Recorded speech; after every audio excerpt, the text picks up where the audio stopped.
Hello everyone, welcome back to Buried Files. Tonight we bring you 7 of the most disturbing true horror stories from the men and women who protect America's first national park, Yellowstone. These are not campfire tales or urban legends. These are documented accounts from park rangers who encountered something that defied explanation in one of the most remote and dangerous wilderness areas in the United States. Each story has been gathered directly from ranger testimonials, incident reports that were never made public, and verified through supporting documentation that most people will never see. Yellowstone spans over 2 million acres of untamed land, where geothermal forces bubble beneath your feet and wildlife outnumbers visitors by thousands to one. It is a place where people disappear without a trace, where the wilderness holds secrets that authorities would prefer remain buried, and where those who patrol its vast backcountry sometimes witness things that cannot be written into official reports.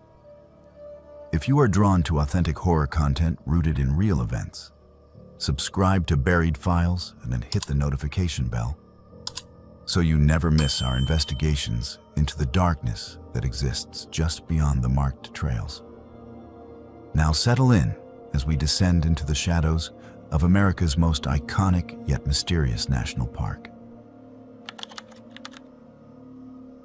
I have been a backcountry ranger at Yellowstone National Park for 11 years.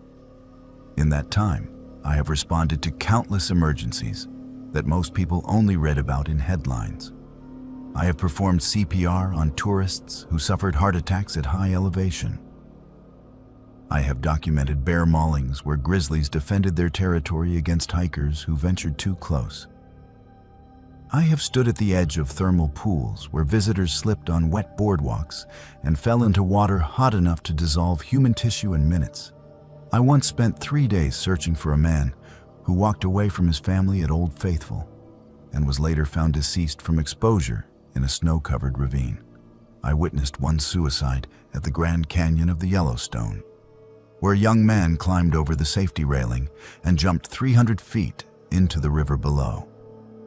These experiences hardened me. They taught me that nature is indifferent to human life, and that tragedy in the wilderness rarely resembles the sanitized versions presented in visitor safety videos. But nothing in my training, nothing in my years of experience, nothing in the countless emergency response scenarios I practiced prepared me for what I discovered at Pelican Creek in the summer of 2019. It was early June, just after the spring snowmelt when backcountry camping permits are issued for the more remote regions of the park. The days were long and warm, but the nights still dropped below freezing in the higher elevations. This was the season when experienced backpackers push deep into areas that see perhaps a dozen visitors all year. Pelican Creek is one such area. It sits in the northeastern section of the park, accessible only by a grueling 7-mile hike from the nearest trailhead. There are no maintained trails beyond the first 2 miles. Navigation requires map and compass skills that most casual hikers do not possess. The terrain is unforgiving. Dense lodgepole pine forests give way to marshy meadows where you sink to your knees in mud. Grizzly bears are common. Cell phone reception does not exist. It is the kind of place where if something goes wrong, you are on your own until someone notices you are missing. And that could take days. The call came through on my radio at 6:30 in the morning. Dispatch informed me that a day hiker had reported finding an abandoned campsite near Pelican Creek. The hiker said the tent was still standing, the bear canister was full of food, and camping gear was scattered around the site, as if the occupant had simply vanished mid-meal. This was concerning, but not unprecedented. Sometimes campers get spooked by wildlife and abandon their gear to hike out faster. Sometimes they get injured and leave everything behind to seek help. I grabbed my pack, loaded it with medical supplies and emergency communication equipment, and started the hike at dawn. The trail was muddy from recent rain. I moved quickly, covering the first 4 miles in just over an hour. The forest, was quiet except for the occasional call of a raven and the distant rush of Pelican Creek swollen with snowmelt. As I approached the reported coordinates, I began looking for signs of bear activity. Fresh scat, torn up logs, claw marks on trees. If a bear had raided the camp, there would be evidence. But I saw nothing. The forest felt wrong. Too quiet. Too still. I have spent enough time in the backcountry to trust that instinct when the wilderness goes silent. I found the campsite exactly where the day hiker had marked it on his GPS. The tent was a high-end mountaineering model, expensive and well-maintained. It was properly staked and the rainfly was secure. But the back panel of the tent had been cut, not torn by an animal. Cut. A clean vertical slash approximately 3 feet long, made with a sharp blade. I knelt down and examined the edges of the cut fabric. The slice was deliberate and precise. This was not a bear. This was not an accident. Someone had taken a knife and methodically opened the back of this tent from the outside. Inside the tent, I found a sleeping bag laid out flat. There was blood on the pillow. Not a large amount, but enough to indicate a nosebleed or a minor head wound. The occupant's headlamp was still hanging from the tent ceiling. A book lay open on the sleeping pad. Whoever had been here left in a hurry or was forced to leave. I backed out carefully, trying not to disturb potential evidence, and began a wider search of the area. 50 feet from the tent, I found a day pack hanging from a tree branch in a proper bear hang. Inside were a wallet, car keys, and a phone with a dead battery. The wallet belonged to a woman named Sarah Chen, age 29, with a California driver's license. I radioed dispatch with the information and continued searching. The next discovery made my stomach drop. 2 miles east of the first campsite, I found another abandoned tent. This one was older, a budget model that had seen better days. It too had a clean cut through the back panel. The sleeping bag inside had what appeared to be dried blood on the exterior. The camp stove was cold, but had been used recently. I found a permit tag tied to a nearby tree. This campsite had been issued to a woman named Jessica Ramirez 3 weeks earlier. She had filed a solo hiking itinerary for 5 days. According to the permit records, she had checked out on time and driven away from the park. Or at least, someone using her vehicle had driven away. I was now operating on the assumption that I was dealing with a crime scene. Multiple crime scenes. I radioed for backup and began documenting everything with my camera. That is when I noticed the tree cache. About 200 yards from the second campsite, someone had built a small platform between 2 pine trees about 15 feet off the ground. It was well hidden and would have been invisible to anyone not actively searching the area. I climbed up carefully and found a waterproof ammunition box secured to the platform. Inside were photographs, hundreds of photographs, all of women. Solo female hikers on trails, women setting up tents, women filtering water from streams, women sleeping in their tents, photographed through the mesh doors with a telephoto lens. Some of the photos had handwritten notes on the back, dates, locations, physical descriptions. One photo showed Sarah Chen at her campsite the day before I found it. Another showed Jessica Ramirez on the trail 3 weeks earlier.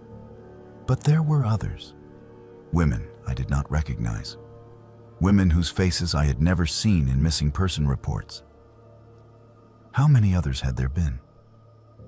My hands were shaking as I radioed dispatch again. I provided the GPS coordinates and requested immediate law enforcement response and a helicopter evacuation for the evidence. I was told to secure the scene and wait. But I could not wait. Because as I was climbing down from the tree platform, my radio went dead. Not low battery, not out of range, dead. The screen went black and it would not power back on. I checked my backup handheld radio. Same thing. Both devices, fully charged that morning, were completely non-functional. I was 7 miles from the trailhead with no communication and a growing certainty that I was not alone. The footsteps started about 5 minutes later, soft and deliberate. Someone walking slowly through the forest approximately 50 yards to my west, moving parallel to my position. I froze and listened. The footsteps stopped when I stopped. When I moved, they moved. I was being tracked. I have encountered countless wild animals in the backcountry, and I know how they move. This was not an animal. This was a person matching my pace and staying just out of sight. I pulled my bear spray from its holster and started moving toward the main trail as quickly as I could without running. Running would signal fear. Running would make me prey. The presence stayed with me for another 10 minutes. Then the footsteps grew closer. I turned and saw him. A man, maybe 40 years old, wearing hiking clothes that were too clean for someone who had been in the backcountry. He was carrying a coil of climbing rope over one shoulder and a large fixed-blade hunting knife on his belt. His face was calm. Too calm. I recognized him immediately. I had seen him at the ranger station permit office multiple times over the past 2 years. He was a frequent visitor who always requested permits for remote areas. He always hiked alone. He always smiled and made small talk about the weather and the trail conditions. I had never thought twice about him. He stopped about 20 feet away from me and smiled that same friendly smile. He said, "Ashton, I know your name from your uniform. You have been looking at my work." His voice was casual, as if we had run into each other at a coffee shop. I kept my hand on the bear spray and told him I needed him to stay where he was. He laughed. Not a threatening laugh, just amused. He said, "You cannot stop this with bear spray, Ashton. And your radios do not work out here. I made sure of that." He held up a small electronic device that I did not recognize, some kind of signal jammer. I asked him what he wanted. He tilted his head and considered the question. Then he said, "I have been collecting from women who camp alone. They come out here thinking they are safe, thinking the only danger is bears and bad weather. But they are wrong. The real danger is people like me who know how to move through these woods without leaving traces. I have been doing this for 3 years. You found Sarah and you found Jessica, but you have not found the others." I felt my blood turn to ice. I asked him how many others. He smiled wider and said, 3 confirmed. 4 if you count the one from last season who fell into a thermal pool after I chased her there. That one was ruled an accident." He began walking toward me slowly. I raised the bear spray and told him to stop or I would deploy it. He stopped but kept talking. "I will tell you where they are buried, Ashton. I will tell you everything. Because I am done. This is the end game. You found my cache. You found my photos. Law enforcement will be here soon, even if your radios are jammed. I knew this day would come eventually." He reached into his jacket pocket and I tensed, ready to spray. But he pulled out a folded piece of paper. He dropped it on the ground between us and took 3 steps back. 3 locations, GPS coordinates. You will find remains at all 3, near Heart Lake, near Shoshone Lake, near the thoroughfare, all solo female hikers, all reported as accidental deaths or voluntary disappearances.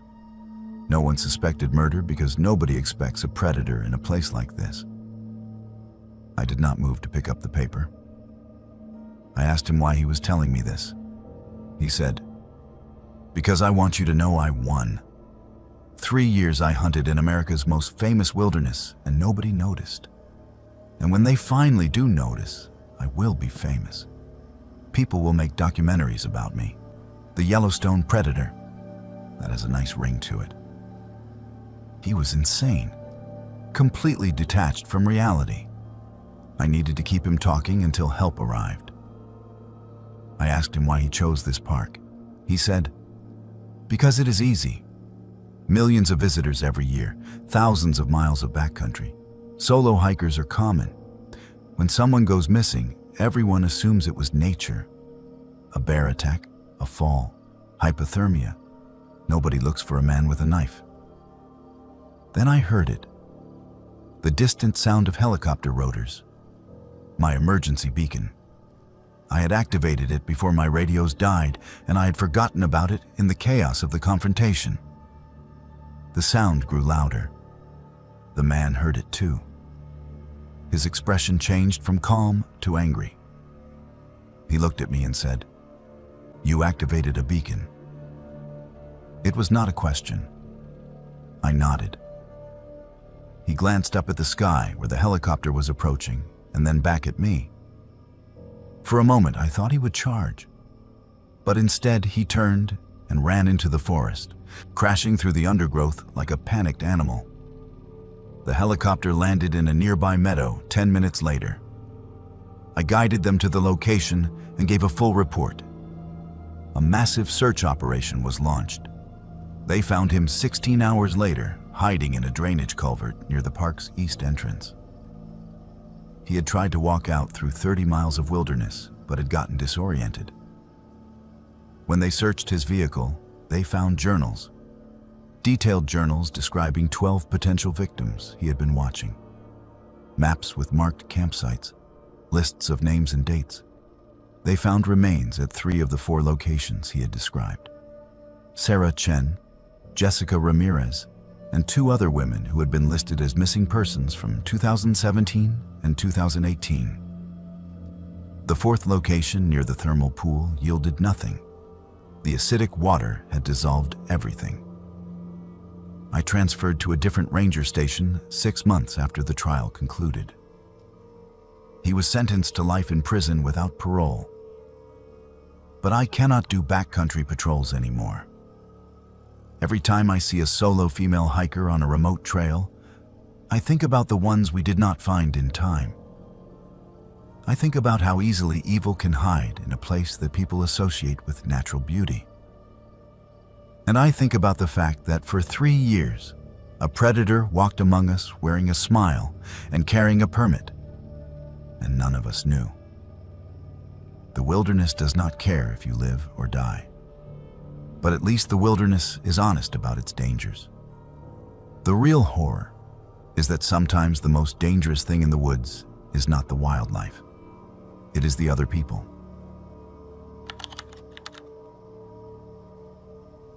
I do not believe in ghosts. Or rather, I did not believe in ghosts until my 3rd season patrolling the thoroughfare region of Yellowstone National Park. The thoroughfare is not a place that casual visitors ever see. It exists in the southeastern corner of the park, where Wyoming borders the Teton Wilderness. If you stand at certain points along the Yellowstone River in this area, you are farther from a road than anywhere else in the lower 48 states. It is 32 miles from the nearest trailhead. There are no cell towers, no ranger stations, no emergency services within a day's hike. When you patrol the thoroughfare, you accept that you are truly alone. Or at least, that is what I believed before the summer of 2017. My name is Quinn. I have worked for the National Park Service for 8 years, and I specifically requested assignment to remote backcountry patrols because I prefer solitude to the chaos of tourist-heavy areas. I am comfortable with isolation. I grew up in rural Alaska, where the nearest neighbor was 15 miles away, and winter darkness lasted 19 hours a day. Silence does not bother me. Empty wilderness does not frighten me. I have spent weeks alone in grizzly country without experiencing anything resembling fear. But what happened during those August nights in the thoroughfare changed something fundamental in how I understand the world.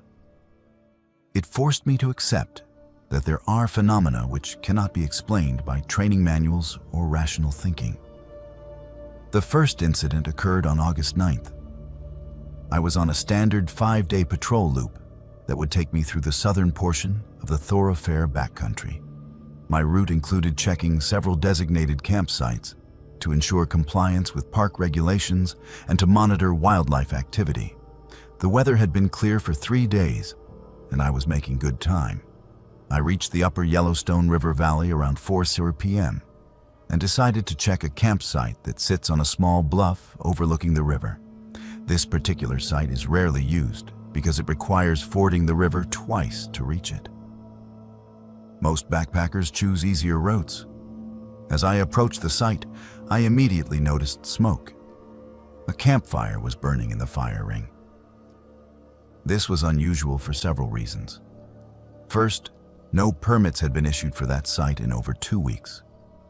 I checked the permit log before departing on patrol. Second, the fire was burning cleanly with no one attending it. Third, there was no tent, no backpack, no camping gear of any kind visible. Just a fire burning alone in the wilderness. I moved closer cautiously, scanning the surrounding forest for whoever had built the fire. The area was silent except for the sound of the river and the crackle of burning wood. I called out. No response. I walked a complete circle around the campsite perimeter. No tent, no food cache, no sign of human presence except the fire itself. Then I noticed the boot prints, fresh tracks in the soft earth around the fire ring. They were large, probably a size 11 or 12 men's hiking boot. The tracks circled the fire multiple times and then led away from the campsite, heading north toward a dense stand of lodgepole pines. I followed them for approximately 50 yards until they simply stopped. Not at a rock outcrop where they might have been obscured. Not at the river where someone might have waded away. They just ended in the middle of a game trail, as if the person had evaporated mid-step.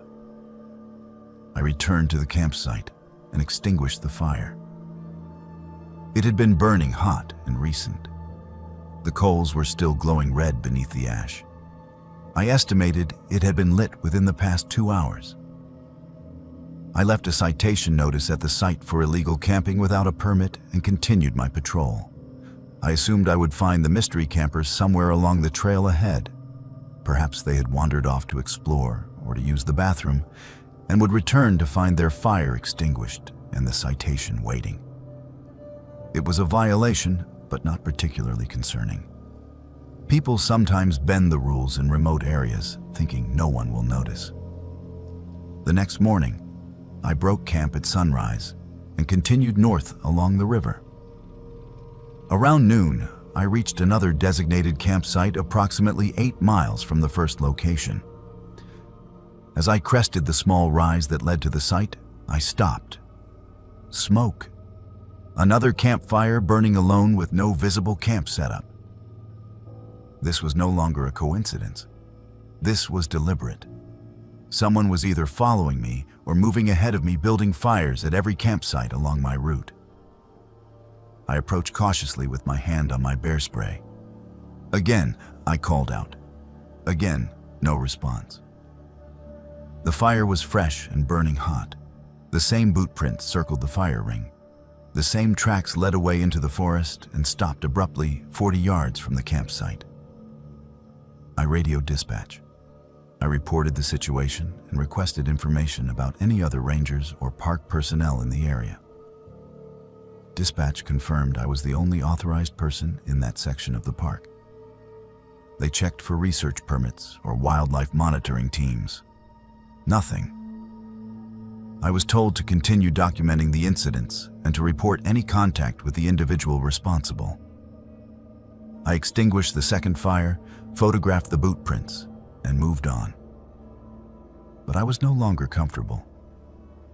Something about the precision of the tracks ending in impossible locations bothered me deeply. I have tracked animals and humans for years. Tracks do not simply vanish unless someone is deliberately obscuring them. But there was no evidence of that.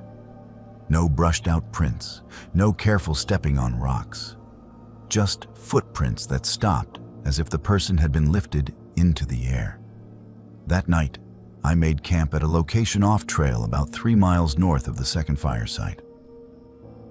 I did not use a designated campsite. I wanted to be somewhere unpredictable in case someone was tracking me. I set up my tent in a small clearing surrounded by thick forest. I ate a cold dinner because I did not want to build a fire and signal my location. As darkness fell, I sat outside my tent and watched the stars emerge over the mountains. The Milky Way was brilliant in the lightless sky. I felt the familiar peace that comes from being far from civilization.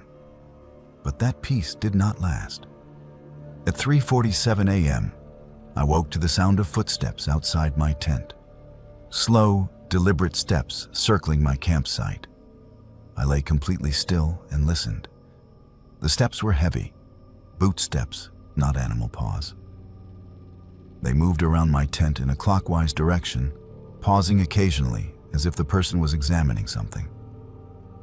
I reached slowly for my headlamp and bear spray. My heart was pounding so hard, I thought whoever was outside would hear it. The footsteps completed one full circle and then stopped directly in front of my tent door. I could see the shadow of a person silhouetted against the fabric by moonlight. A tall figure standing motionless. I shouted, "This is a National Park Ranger. Identify yourself." No response. The shadow did not move. I unzipped my tent door quickly and shone my headlamp at the figure. Nothing. No one there. I scrambled out of the tent and swept my light across the entire campsite. Empty. The forest was silent, not even the usual night sounds of birds or small mammals. Just absolute silence. I checked the ground around my tent. Boot prints. The same size 11 or 12 prints I had seen at the 2 fire sites. They circled my tent twice and then led away into the forest. I followed them with my flashlight. 20 feet from my tent, they stopped. Same as before. Just ended mid-stride on flat ground with no explanation. I did not sleep for the rest of that night. I sat with my back against a tree facing my tent with my bear spray in one hand and my satellite communicator in the other. I considered activating the emergency beacon, but I had no physical threat to report.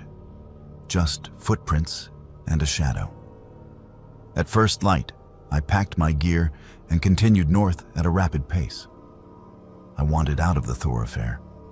I wanted to reach the trailhead and file a formal incident report with details that made sense. But the incidents were not over. On the 4th night of my patrol, I was camped at an official site near the southern boundary of the thoroughfare region. I was exhausted from 3 nights of minimal sleep and hypervigilance. I fell asleep around 9 p.m. despite my anxiety.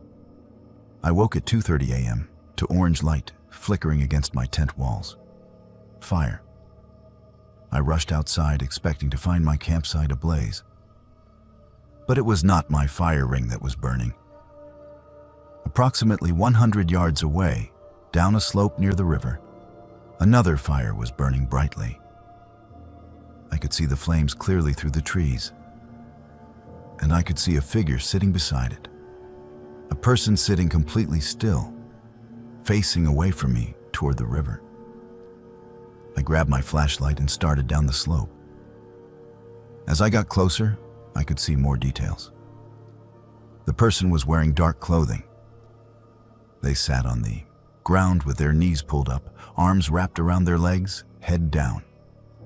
They did not react to the sound of my approach. I called out when I was about 30 feet away. "Park Service, I need to speak with you." No response. No movement. I moved closer. 20 feet, 10 feet. I was now close enough to see that the person was wearing an old-style ranger uniform, the kind that had not been issued since the 1960s or 70s. Dark green wool with a campaign hat sitting on the ground beside them. I stopped. Something was profoundly wrong. The air around the fire felt cold despite the heat of the flames. My breath formed visible clouds. I said, "Sir, I need you to respond." The figure slowly raised its head and turned to look at me. I will never forget what I saw. It was not a face. Or rather, it was a face. But it was wrong. The features were blurred, as if I was looking at someone through frosted glass. The eyes were dark voids. The mouth did not move, but I heard a voice. It did not come from the figure. It came from everywhere at once. A whisper that filled the forest. This is where it happened. I ran. I am not proud of that. But I ran. I crashed back up the slope to my campsite, threw my gear into my pack without bothering to break down my tent properly, and started hiking north in the darkness. I used my headlamp, and I moved as fast as the terrain allowed. I did not look back. I hiked for 6 hours straight until sunrise, and then I kept hiking.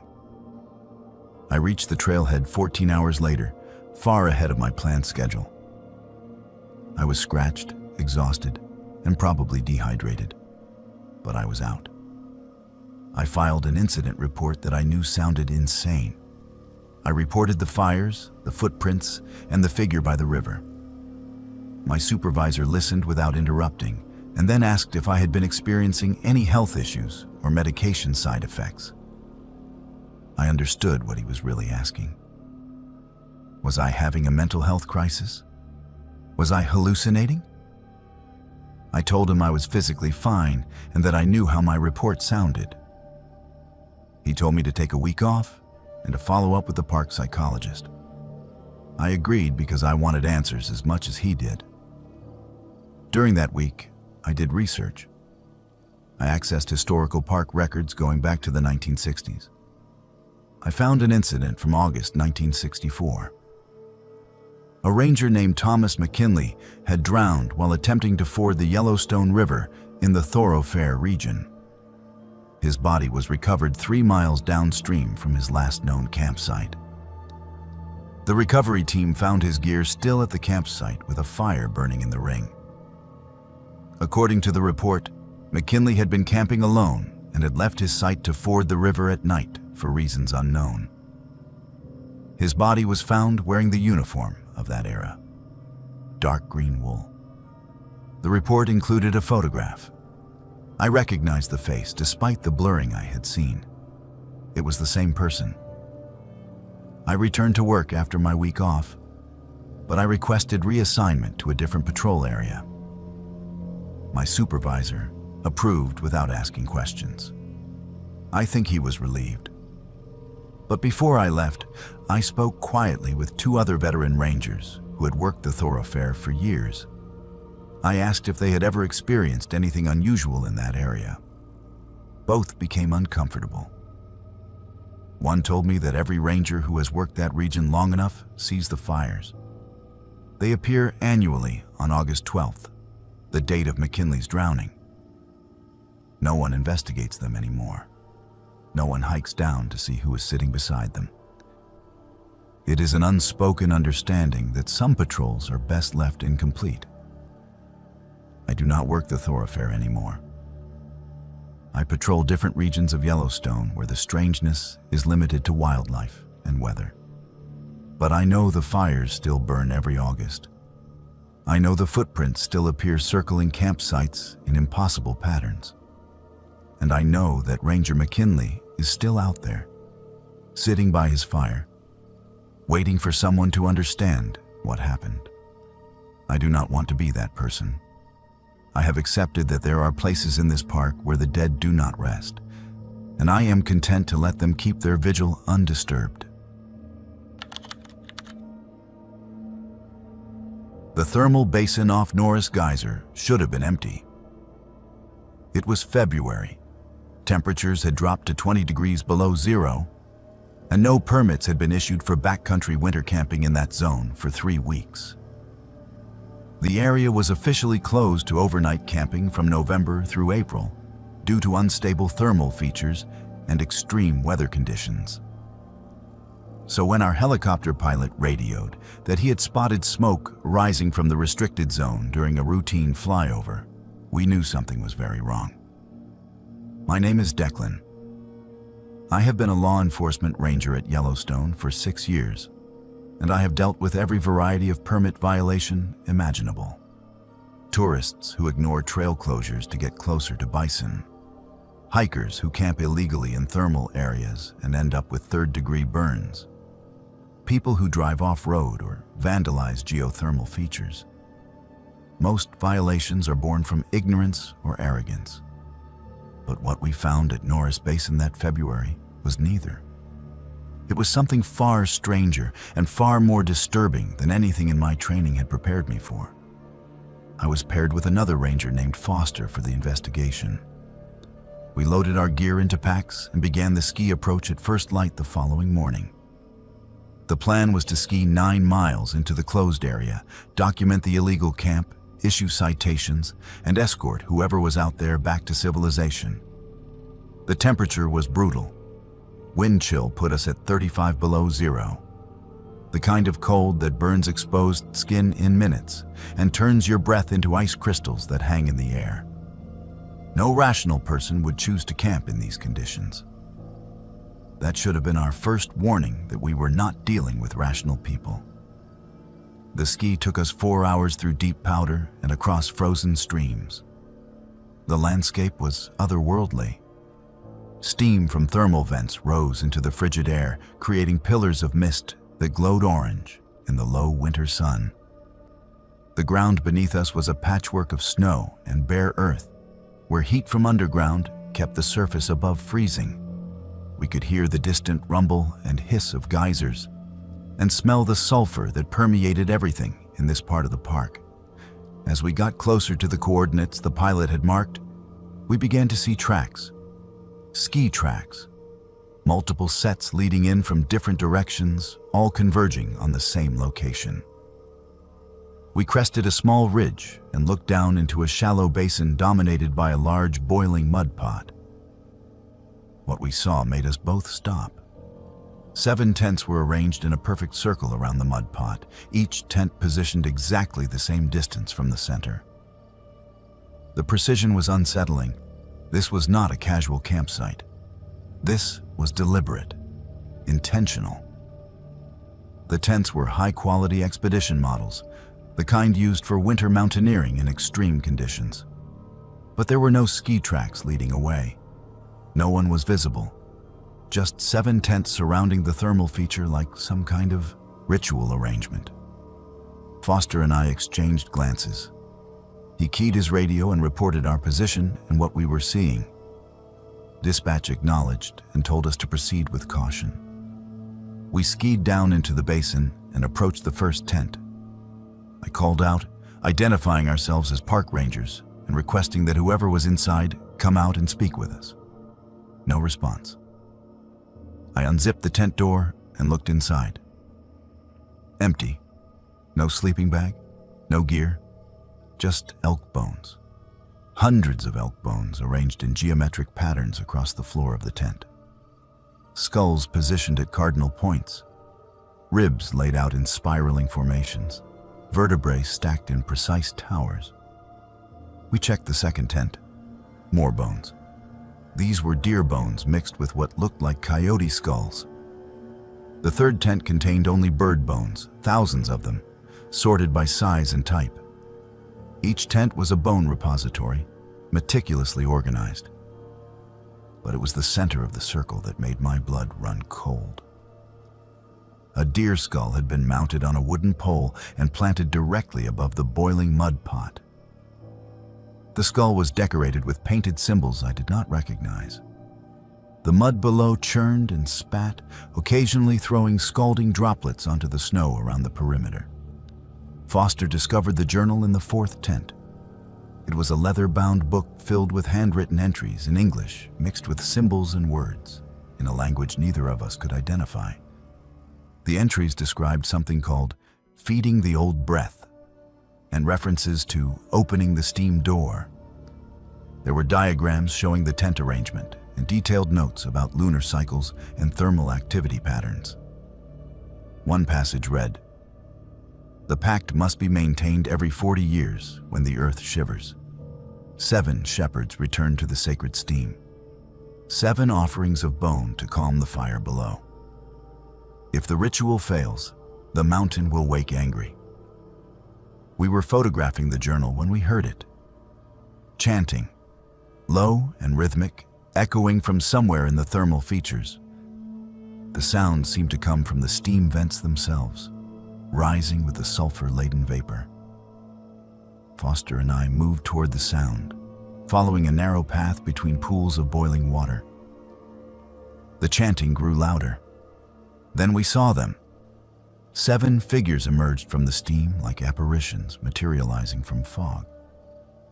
They wore elk hides draped over their shoulders, the heads still attached, creating grotesque hoods.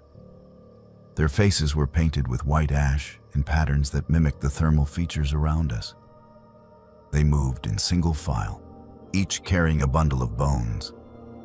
The lead figure was a woman, tall and gaunt, with eyes that seemed too large for her face. She stopped when she saw us. The others stopped behind her in perfect synchronization. For a long moment, no one moved. The only sound was the hiss of steam and the bubbling of the mud pot. Then she spoke.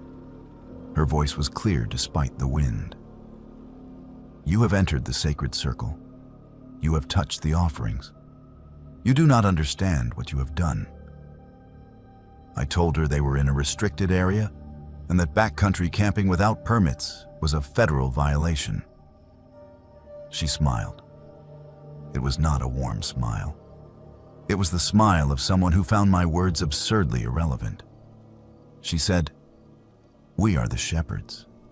Our family has kept this pact since before your government claimed this land.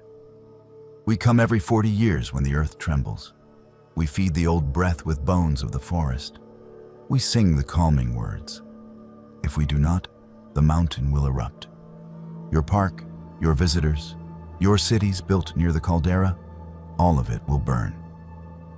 Foster asked who they were and where they came from. The woman tilted her head. "We have no names you would recognize. We are descendants of those who lived here before the roads and the lodges. We are keepers of knowledge your science does not possess. The thermal features are not just geology. They are doorways, thresholds, and every 40 years they open wider. We perform the ritual to keep them closed." I explained that they needed to come with us back to park headquarters, that we could sort this out, but they could not remain in a closed area. The woman's expression hardened. "If you remove us before the ritual is complete, you will doom everyone. The seismic activity has already begun.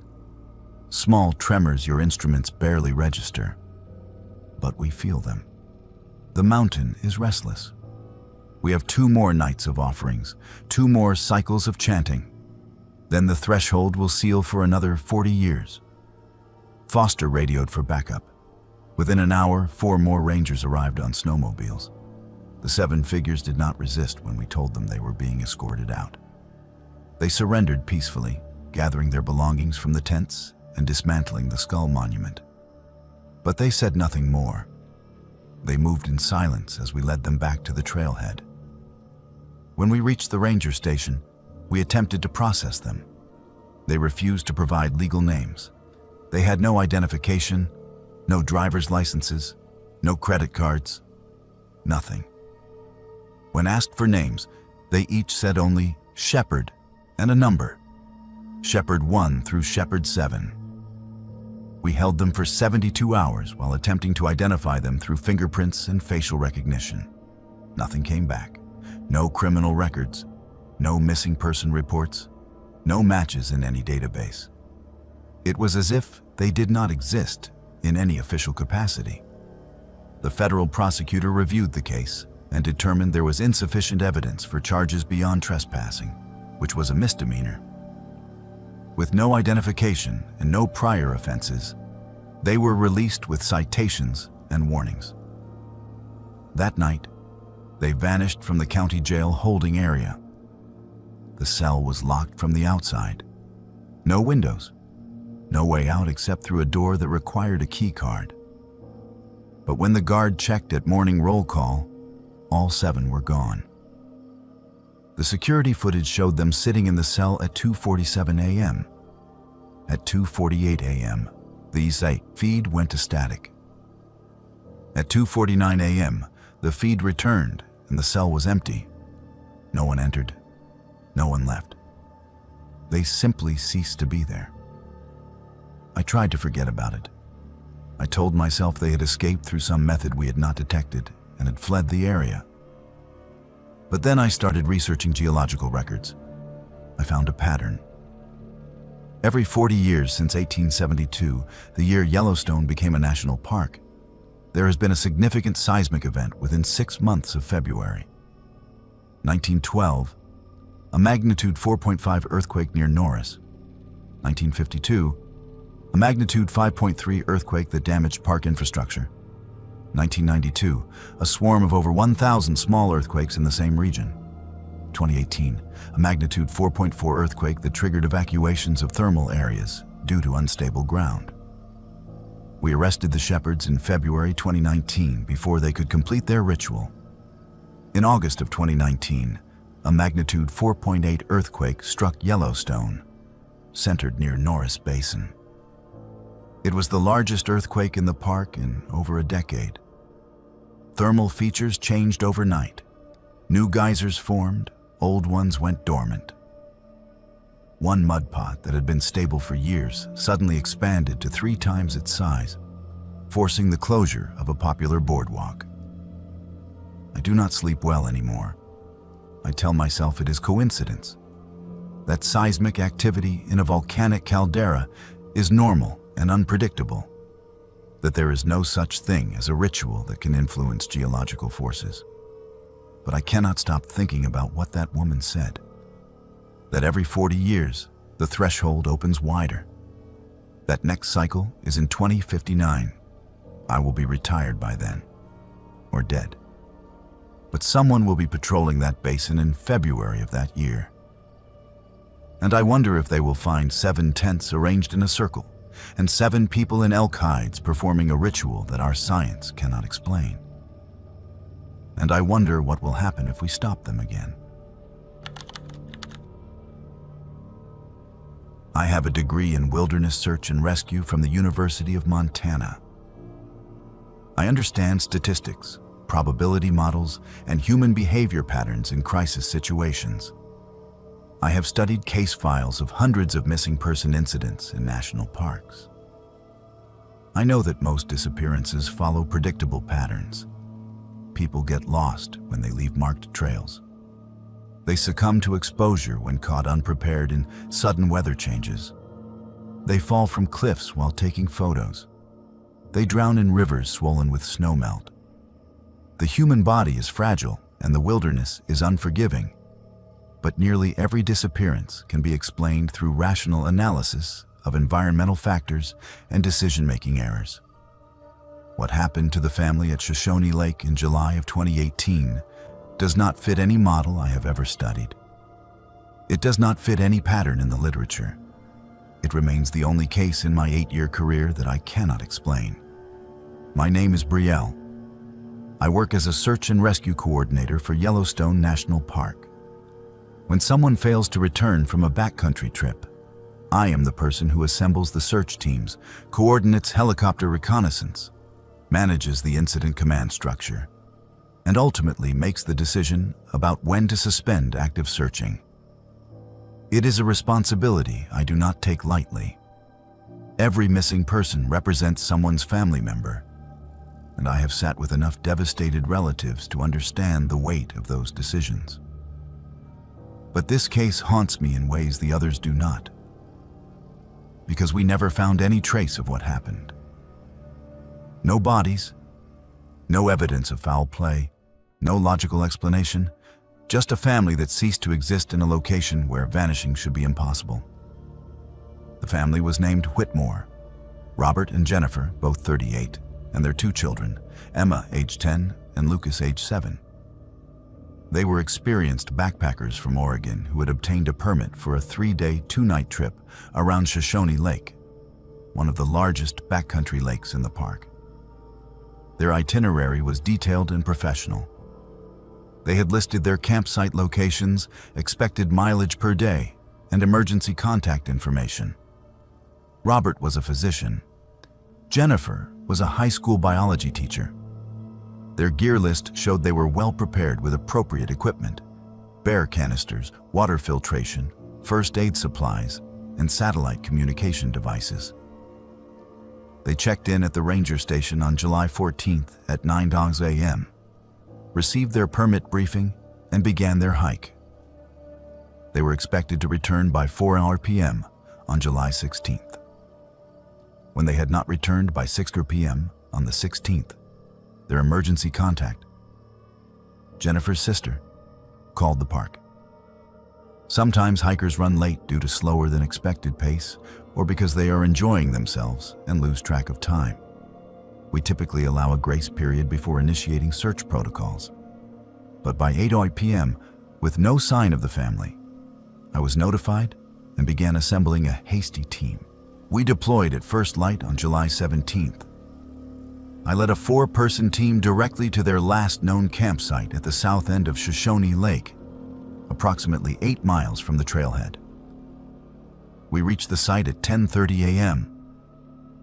What we found made no sense. The camp was completely intact. The tent was properly erected and staked.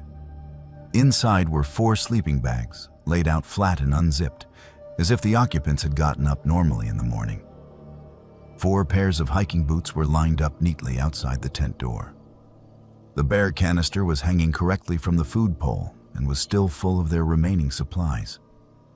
Camp chairs were arranged around a cold fire ring. A water filter sat beside a cookpot near the lake shore.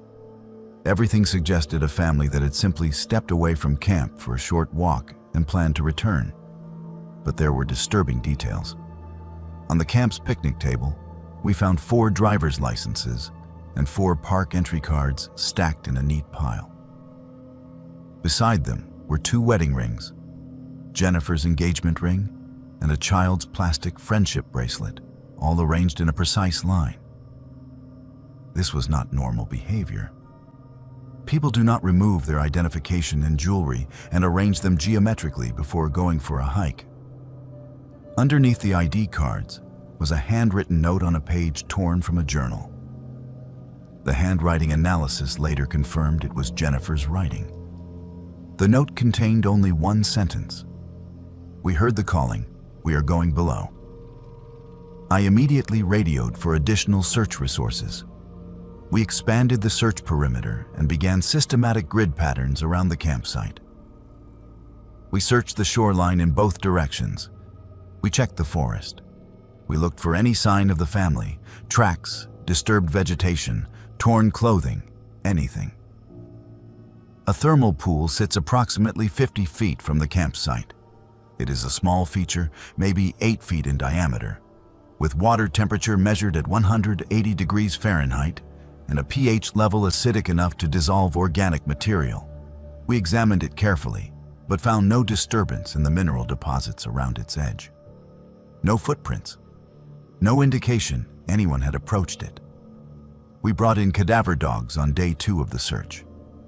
The dogs are trained to detect human remains and can alert on scent even if a body is submerged or buried. Both dogs indicated interest at the thermal pool but refused to approach the water. They would walk to within about 10 feet, sit, and whine.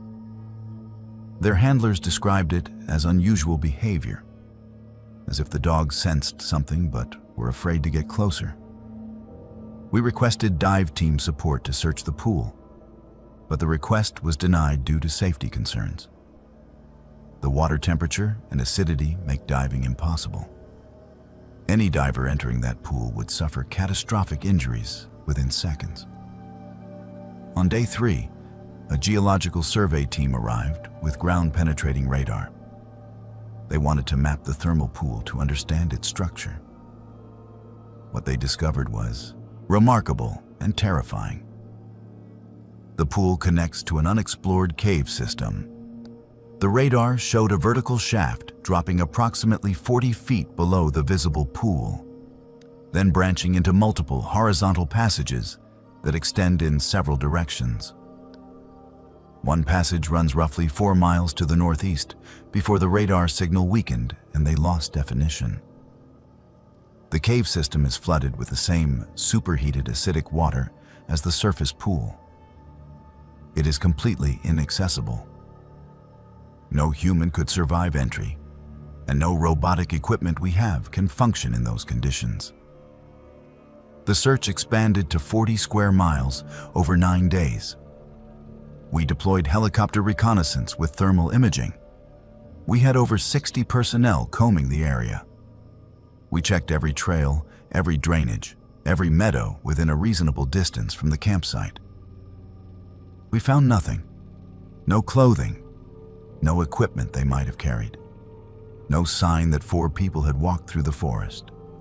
It was as if they had vanished from the campsite itself without taking a single step. I interviewed other campers who had been in the area during that time period. A couple camping 2 miles north reported hearing unusual sounds on the night of July 15th. They described it as a low humming or vibration that seemed to come from underground. It lasted for several hours starting around midnight. They said it made them feel nauseous and disoriented. Another solo hiker reported seeing lights near Shoshone Lake that same night. Not flashlights or campfires, but a blue-green glow that appeared to emanate from the lake itself or from beneath it. He said he watched it for about 10 minutes before it faded.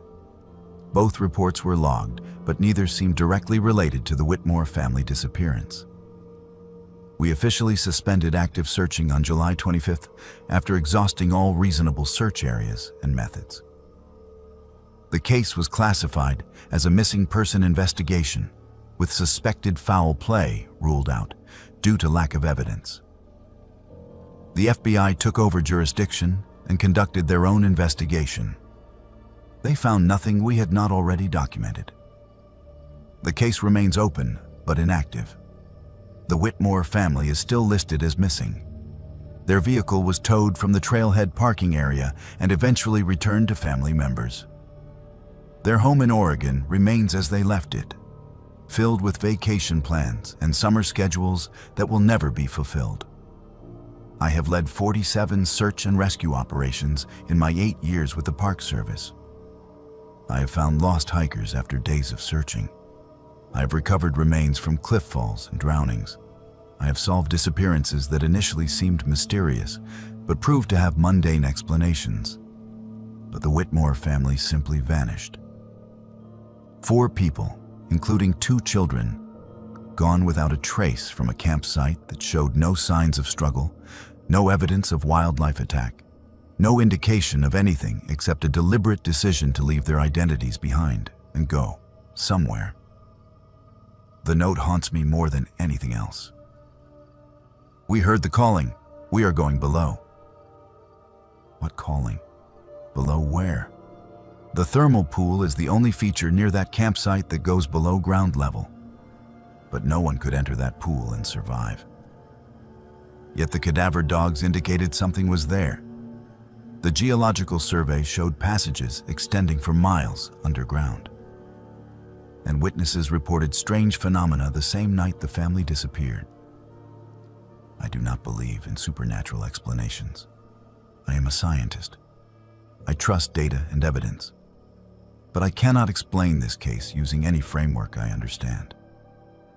Sometimes late at night when I cannot sleep, I think about that unexplored cave system beneath Shoshone Lake. I think about where those passages lead and what might exist in the superheated darkness miles below the surface. I think about a family that heard something calling to them. Something compelling enough that they removed their wedding rings and left their identities behind to answer it. And I think about the fact that we will never know what happened. Because the only place they could have gone is somewhere no living person can follow. They tell you about the physical dangers when you sign up for winter ranger duty in the backcountry. The cold that can freeze exposed skin in 3 minutes. The avalanches that bury entire valleys under tons of snow. The grizzly bears that wake from hibernation, angry and starving. The distance from any medical facility, any backup, any help if something goes wrong. They brief you on hypothermia protocols and emergency extraction procedures. They check your gear 3 times and make you demonstrate proficiency with a satellite communicator. They warn you about the wildlife and the weather and the isolation. But they do not tell you what 87 days of total solitude does to your mind. They do not mention that the greatest threat you will face might not come from the wilderness outside, but from something that happens inside your own head when you are completely and utterly alone for 3 months straight. My name is Hayden. I have been a backcountry ranger for Yellowstone National Park for 9 years. I have done multiple winter assignments at remote stations where you spend weeks without seeing another human being. I thought I understood isolation. I thought I was prepared. In December of 2020, I volunteered for a winter posting at the Thoroughfare Patrol Cabin, which sits in the most remote section of the park. The cabin is 32 miles from the nearest road. It is accessible only by horse in summer or by ski in winter. No snowmobiles are permitted due to wilderness designation.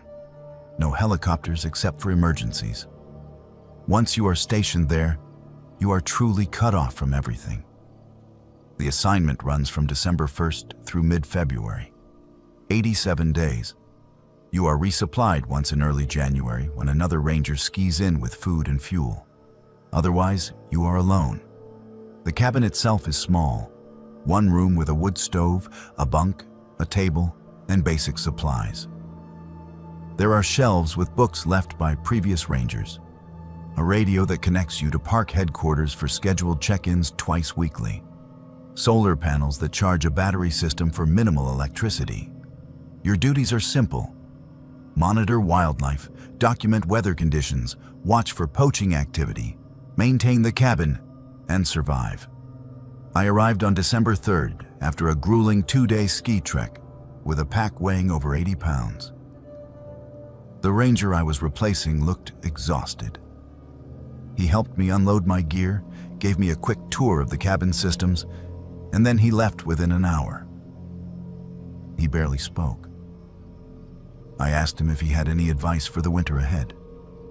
He looked at me with bloodshot eyes and said only this: "Do not go outside at night unless absolutely necessary, and do not trust what you hear." The first month was manageable. I fell into a routine: wake at dawn, stoke the fire, melt snow for water, eat breakfast, ski a patrol route, return to cabin, record observations, read, cook dinner, sleep. The days were short: sunrise around 8 a.m. and sunset by 4:30 p.m. That left over 15 hours of darkness each day. The silence was profound. No traffic sounds, no aircraft, no human voices. Just wind through the pines and the occasional howl of a wolf pack in the distance. I had brought books and a journal. I wrote extensively about what I saw during patrols: elk herds moving through valleys, wolf tracks in the snow, the steam from thermal features creating ice crystals that hung in the air like diamonds. But in week 6, things began to change. I started hearing footsteps outside the cabin at night, distinct sounds of boots crunching through snow, walking around the perimeter of the cabin in slow, deliberate circles. The first time it happened, I assumed it was an elk or a moose. Large animals sometimes approach buildings in winter looking for shelter from wind. But when I looked outside the next morning, there were no tracks. The snow around the cabin was pristine and undisturbed. I told myself I had imagined it, that the wind had created sounds my brain interpreted as footsteps. The footsteps came again 3 nights later. This time I was certain. Someone was walking around the cabin. I could hear each step clearly. The weight, the rhythm. I grabbed my flashlight and bear spray and opened the door. Nothing. No one there. I shone the light in all directions. Empty forest. Fresh snow that had fallen that afternoon showed no tracks anywhere near the cabin except the path I had made earlier returning from patrol. I stood in the doorway for 10 minutes listening. Complete silence. I went back inside and locked the door, even though locks are meaningless in wilderness this remote. Who would I be locking out? By week 8, I began seeing something at the edge of the tree line. A figure standing motionless about 50 yards from the cabin. I would notice it at dusk just as the light was fading, a dark shape among the trees, too tall to be a stump, too still to be an animal. I would watch it through the window. It never moved. After several minutes, I would look away to grab binoculars or to stoke the fire. When I looked back, the figure would be gone. Or sometimes it would be closer, still motionless, still watching. One evening, I convinced myself to go outside and investigate. I put on my coat and boots, grabbed a flashlight, and walked toward where the figure had been standing. There was nothing there. No tracks. No broken branches. Nothing to indicate anyone or anything had been present. The knocking started in week 9. 3 deliberate knocks on the cabin wall, always at 2:47 a.m. I know the exact time because I would wake instantly and check my watch. The knocks were loud enough to wake me, but not aggressive. Just 3 measured impacts against the exterior wall on the east side of the cabin. Knock, knock, knock. Then silence. I would lie in my bunk listening, but the knocks never repeated. In the morning, I would go outside and examine the wall. No marks, no indication anything had struck the wood. I tried to rationalize it. Thermal expansion of the logs as temperatures fluctuated. Ice falling from the roof. Branches blown by wind.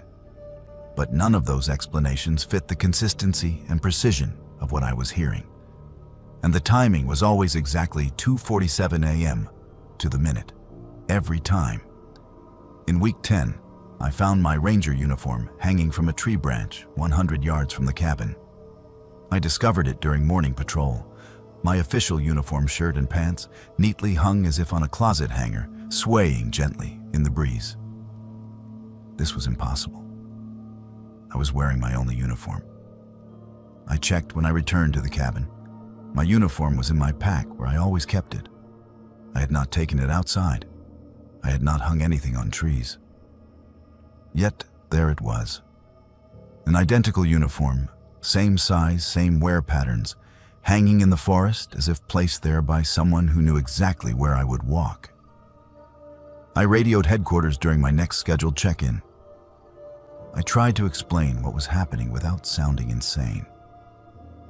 The ranger who answered suggested I might be experiencing stress and asked if I wanted early extraction.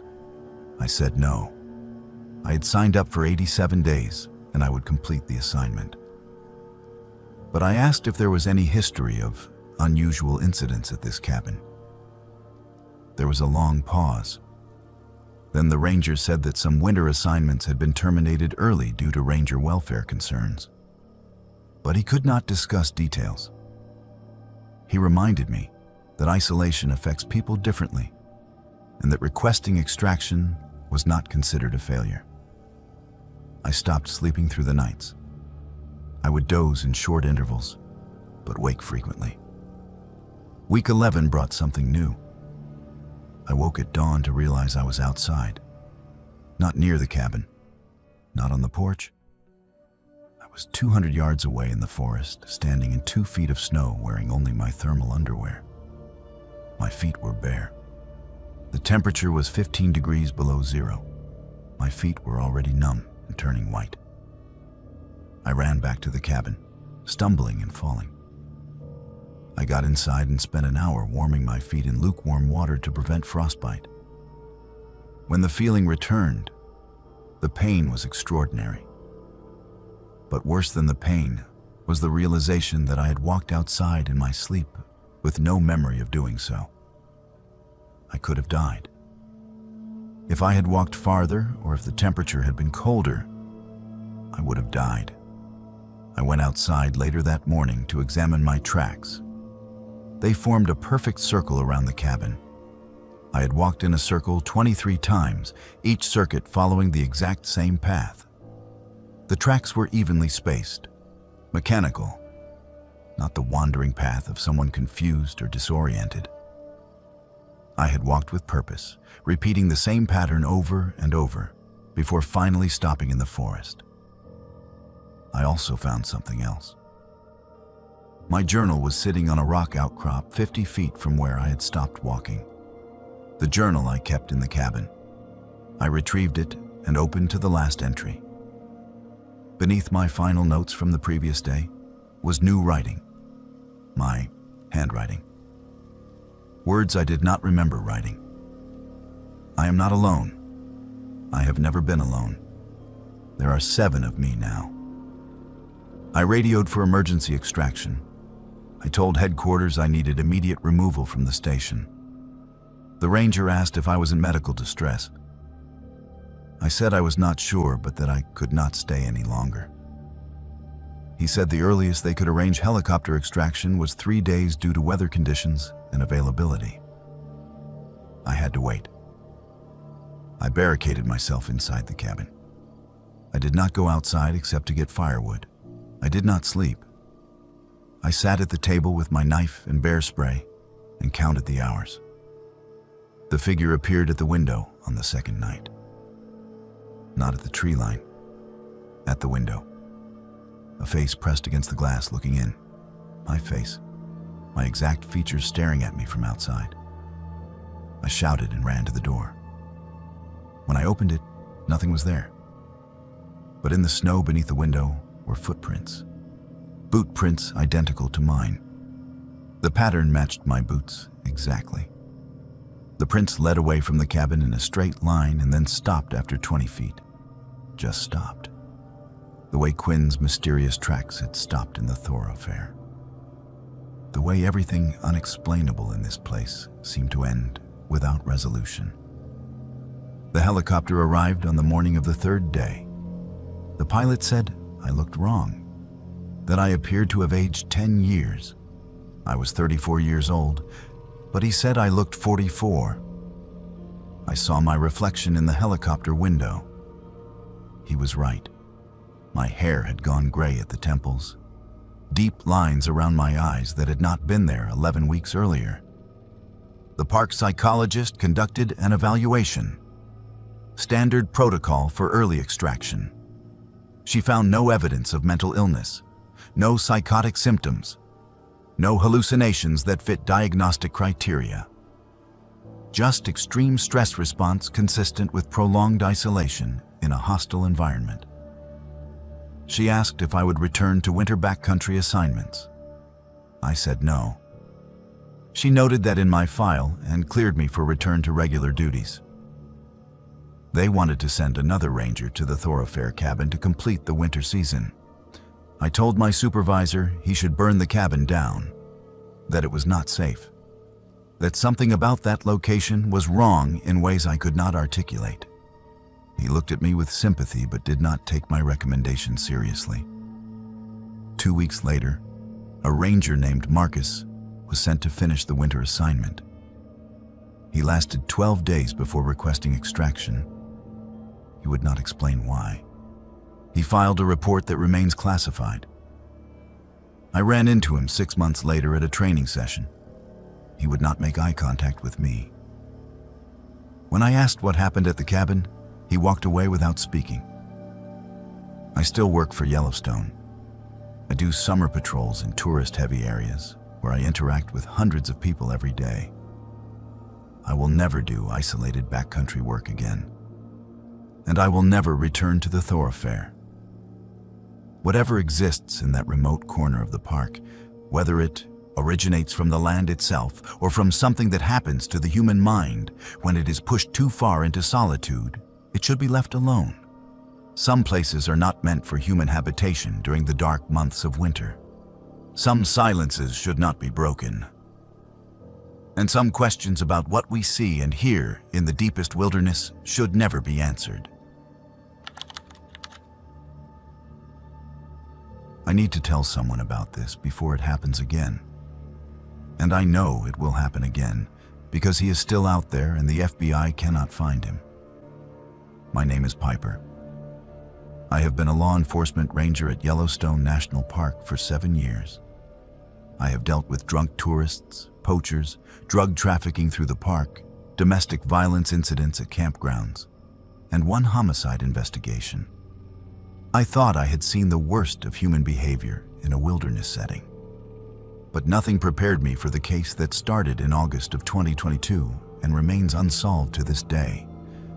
Nothing prepared me for the realization that someone had been watching women sleep in their tents for years, photographing them, visiting them, and we had no idea until it was almost too late. The first report came through on August 7th. A woman named Sarah Martinez had been backpacking alone on the Cascade Lake Trail.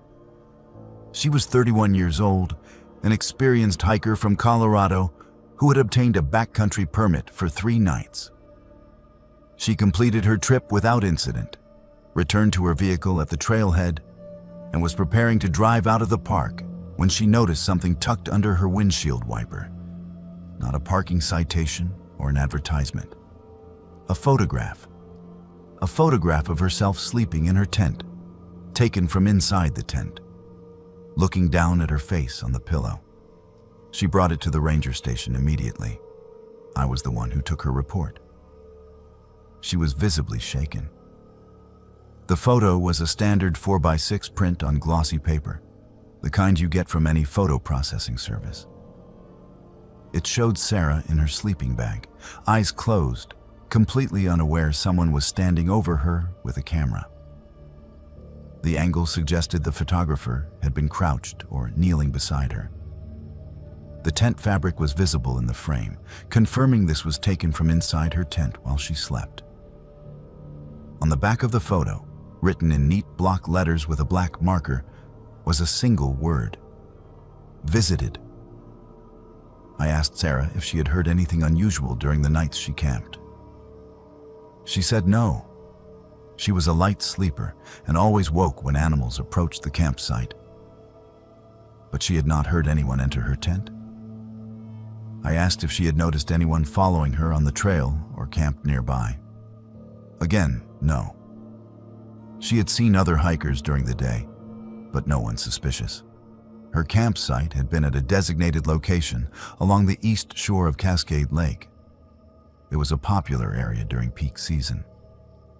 I filed an incident report and opened an investigation, but I told Sarah honestly that without more evidence or information about the suspect, there was little we could do beyond increasing patrol presence on that trail.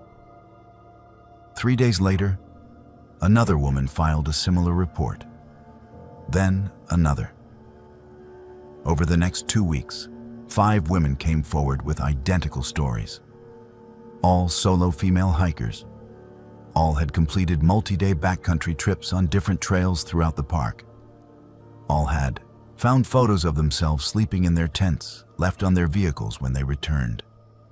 Every photo was taken from inside the tent. Every photo showed the woman asleep and vulnerable. And every photo had the same word written on the back: visited. This was no longer a single incident. This was a pattern.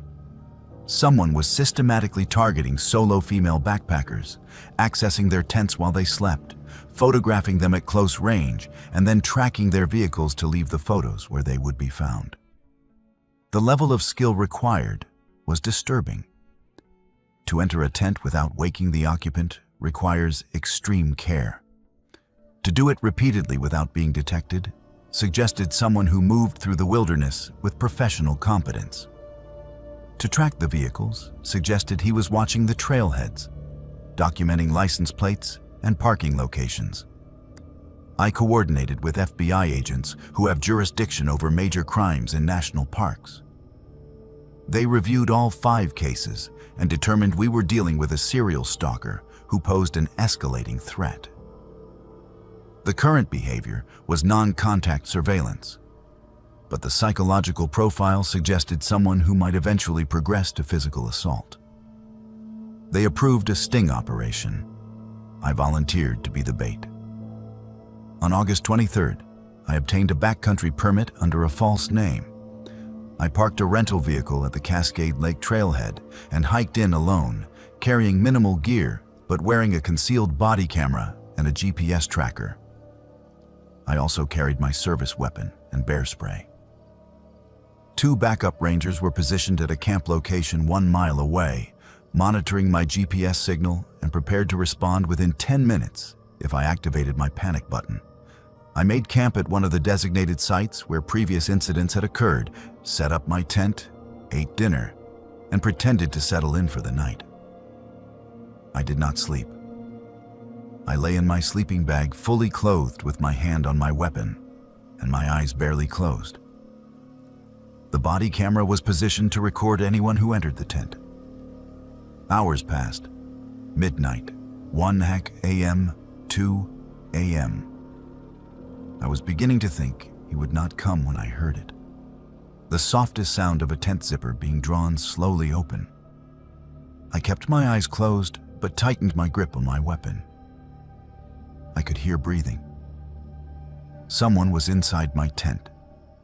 I could feel the presence of another person kneeling beside me. The faint click of a camera shutter. I opened my eyes and sat up in one motion, simultaneously drawing my weapon and activating the panic button.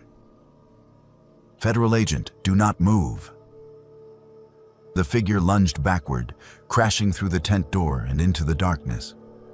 I scrambled out after him, flashlight in one hand and weapon in the other. I caught a glimpse of a man running into the forest.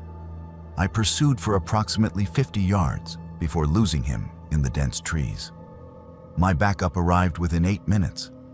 We conducted an immediate search of the area, but he had vanished. But the body camera had captured his face. When we reviewed the footage, I recognized him immediately. He was a volunteer search and rescue member who had worked with the Park Service for 3 years. He had participated in training exercises. He had access to backcountry permits and trailhead information. He had legitimate reasons to be in the park at all hours. His name was Michael Brennan, age 36, with no criminal record. He lived in a town 40 miles from the park and worked as a wilderness guide for a private touring company. The footage also captured something else. Before he realized I was awake, he had placed something on the ground beside my sleeping bag. We recovered it during the search. It was a binder.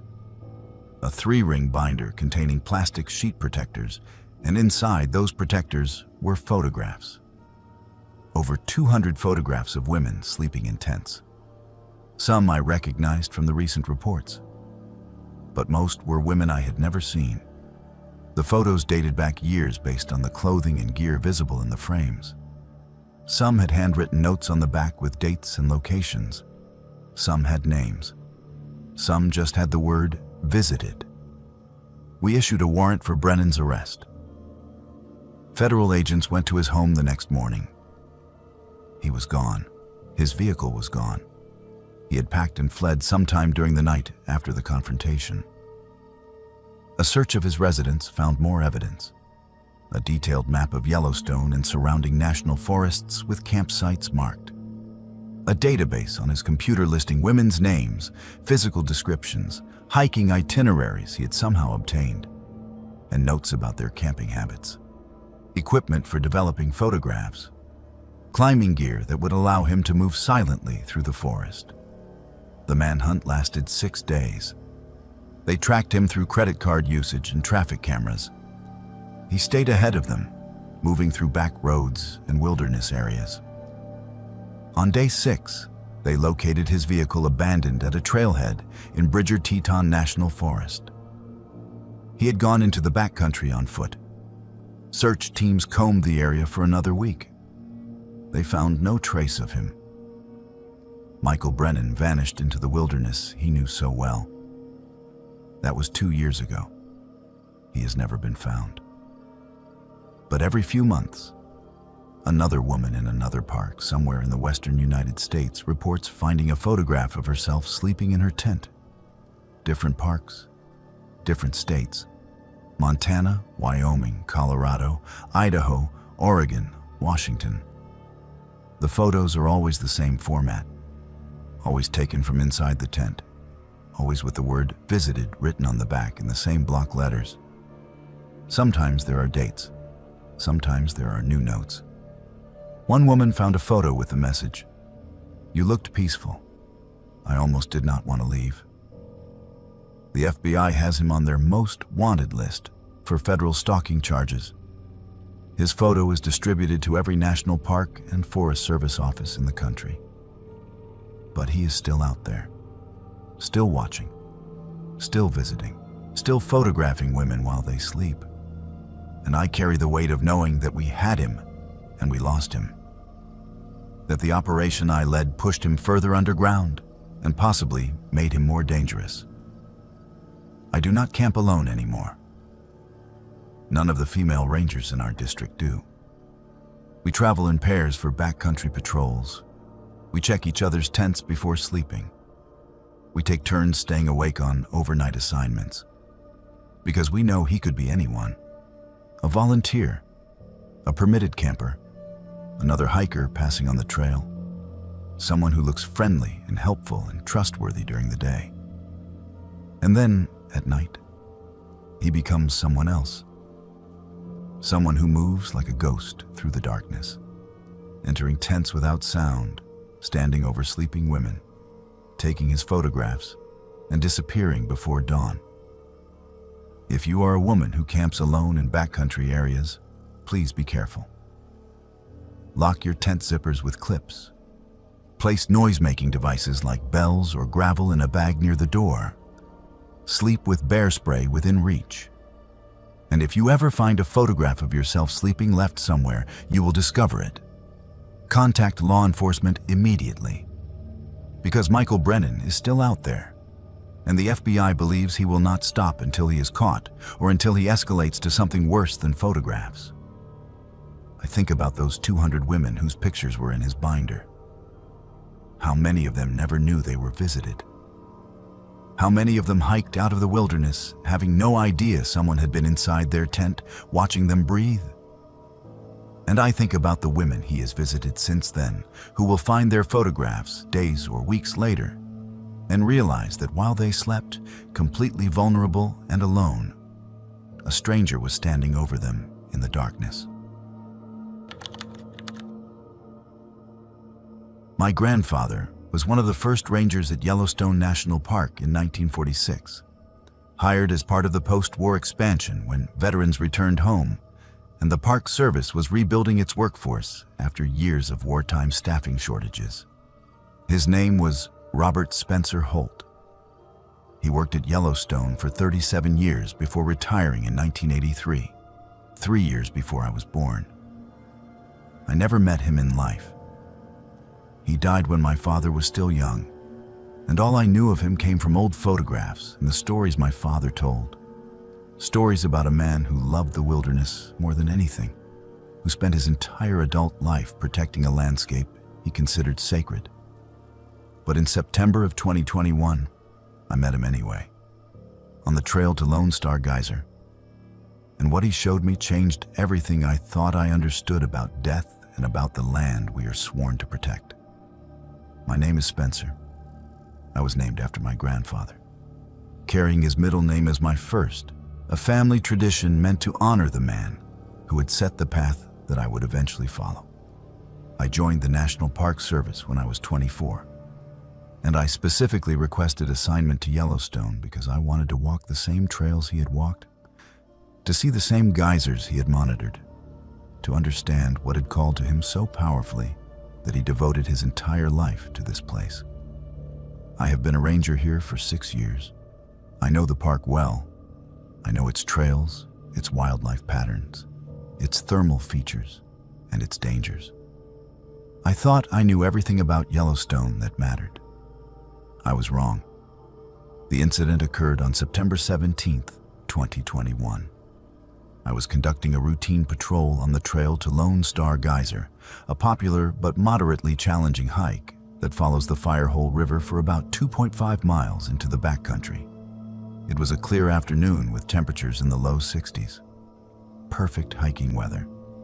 The trail was busy with day hikers, and I had stopped several times to answer questions about wildlife and thermal features.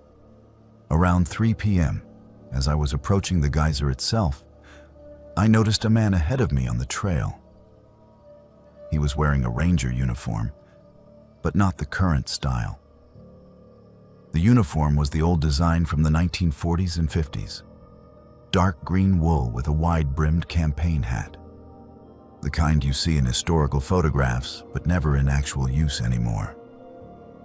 I assumed it was someone dressed for a historical reenactment or educational program. The park occasionally hosts living history events where volunteers dress in period clothing. I picked up my pace to catch up with him, intending to ask which program he was participating in. He turned as I approached and waved at me. A friendly, casual gesture. Then he continued walking. I called out, "Excuse me, sir." He did not respond. He simply maintained his pace, following the trail deeper into the forest. I followed, curious now. The trail to Lone Star Geyser is well defined and straightforward. But he veered off onto a side path I had never noticed before. A faint game trail leading through dense lodgepole pines toward what appeared to be a small meadow. I hesitated. Rangers do not leave marked trails during patrols unless there is a specific reason, an emergency or a report of illegal activity. But something compelled me to follow. I cannot explain it rationally. It felt necessary. I turned off the main trail and followed the man in the vintage uniform into the forest. The game trail was narrow and overgrown. Branches scraped against my pack. The ground was soft with pine needles and moss. After about 200 yards, the trees opened into a small meadow I had never seen before despite patrolling this area dozens of times. The man was standing in the center of the meadow, facing away from me. He pointed down at the ground at his feet and spoke for the first time. His voice was clear, but somehow distant, as if coming from farther away than his physical position suggested. He said, "This is where it happened." I moved closer and asked, "Where what happened?" He turned to look at me. I saw his face clearly for the first time, and I recognized him. I recognized him from the photographs I had seen throughout my childhood. The same strong jawline, the same deep-set eyes, the same expression of calm authority. It was my grandfather, Robert Spencer Holt, who had been dead for 38 years. I should have run. I should have been terrified. But I was not. I felt only a profound sense of peace and curiosity. He looked at me for a long moment and then said, "You will understand when you dig." I asked what I should dig for. He simply smiled, a sad, gentle smile, and said, "You will know."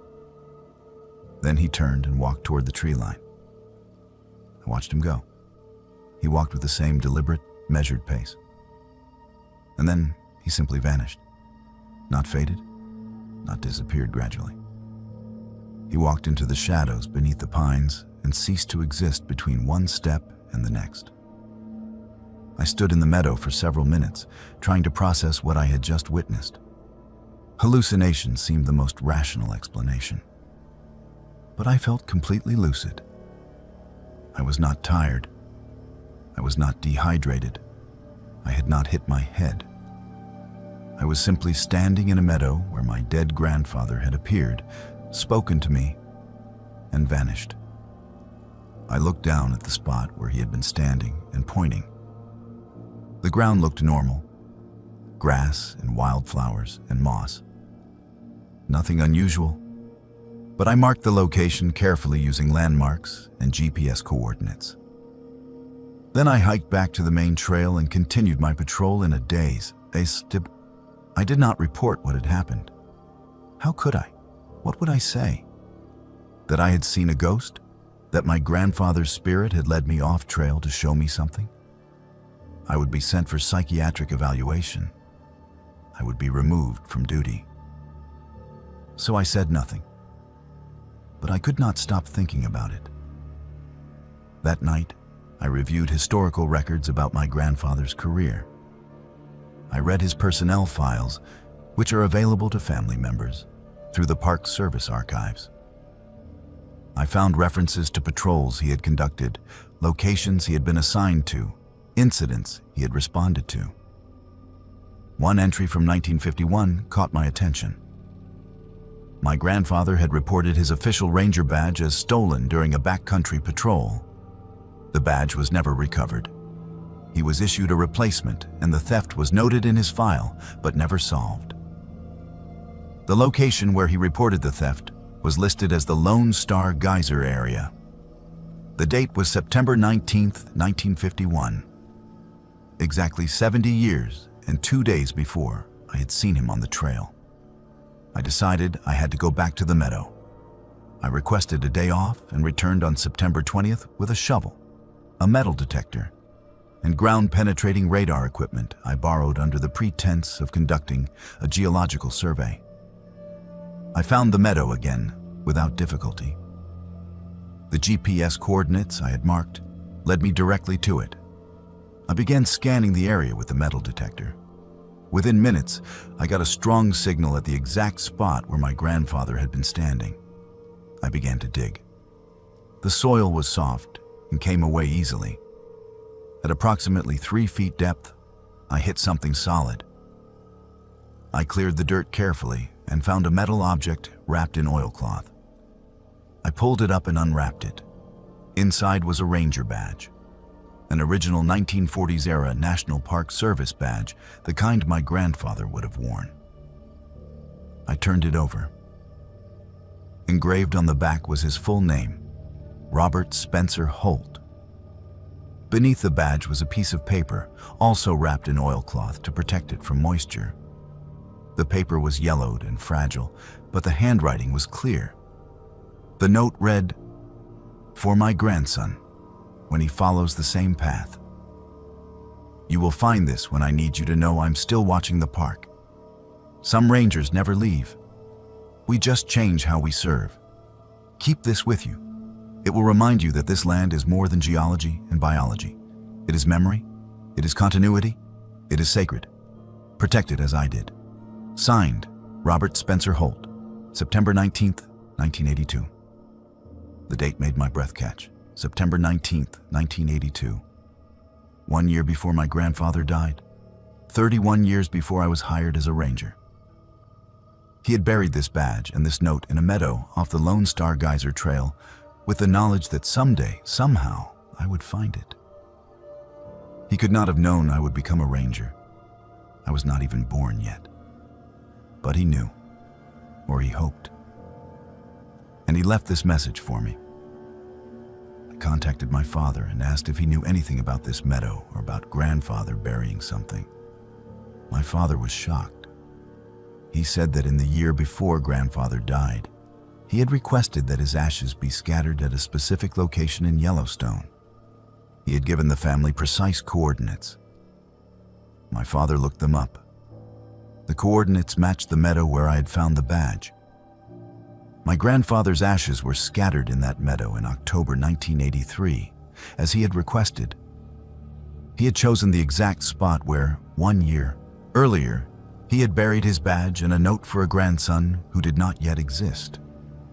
He had somehow known that I would be drawn to this place, that I would follow the same calling he had followed, and that I would need to know he was still present in the landscape he loved. I carry that badge on every patrol now. I keep it in my chest pocket, close to my heart.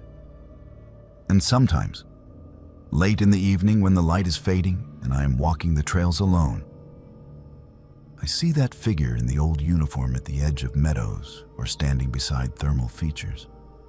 Always at a distance, always watching. He never approaches, he never speaks again. He just stands there, a silent presence, keeping watch over his park. I understand now what he was trying to tell me. Some rangers never really leave Yellowstone. We become part of it. Our presence soaks into the soil and the steam and the stone. We patrol these trails long after our bodies have turned to ash and scattered on the wind. And for those who come after us, who carry the same dedication and the same love for this sacred landscape, we remain visible. Not as ghosts, not as hauntings, but as echoes of service that never truly ends. I will work at Yellowstone for as long as I am able, and when my time comes, I will ask that my ashes be scattered in that same meadow where my grandfather rests. And perhaps, decades from now, another ranger will walk these trails and see two figures in vintage uniforms standing watch together. And they will understand that this park is more than a job. It is a calling that transcends life and death. It is a promise we make to the land and to each other, to protect, to preserve, to never truly leave.